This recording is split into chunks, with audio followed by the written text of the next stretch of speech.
Hi, I'm Karolyn Merriman. I'm one of the talk show hosts at faithplace.org, obviously the Karolyn Merriman Show, and I want to talk to you today about obedience. Whenever I hear somebody going to talk about obedience or having a sermon about it, I think, okay, a lot of rules, a lot of you should do this, you shouldn't do that, and don't ever find myself with this open heart, just really eager to hear about that. But I was reading in Deuteronomy today where God gave the Israelites this choice. He said, I set before you life and blessing, death and destruction. You get to pick, and if you obey me, you're going to be inheriting and getting all these wonderful promises. If you disobey me, all these horrible things are going to come upon you.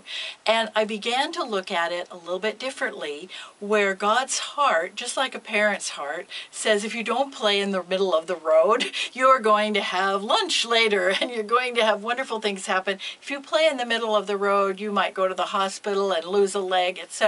And so his heart for us is that we obey so he can bless us. And that seems so easy, like the children of Israel just saw all these miracles. How could they not obey? But the same thing is true of us. The promise that accompanies that is that as you obey, you're not only going to be blessed, but your children after you.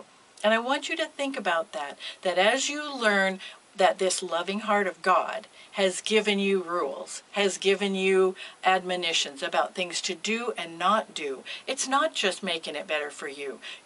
Every choice you make affects the quality of life that your children are going to have, the struggle that they will avoid or the struggle that will be theirs to bear if you don't deal with it. And so rather than listening to sermons about obedience or even reading the Word with an obedient heart, it's not just duty, it's not just trying to get out of trouble, but it is so you can, with love and joy, present a better gift to your children and everyone around you.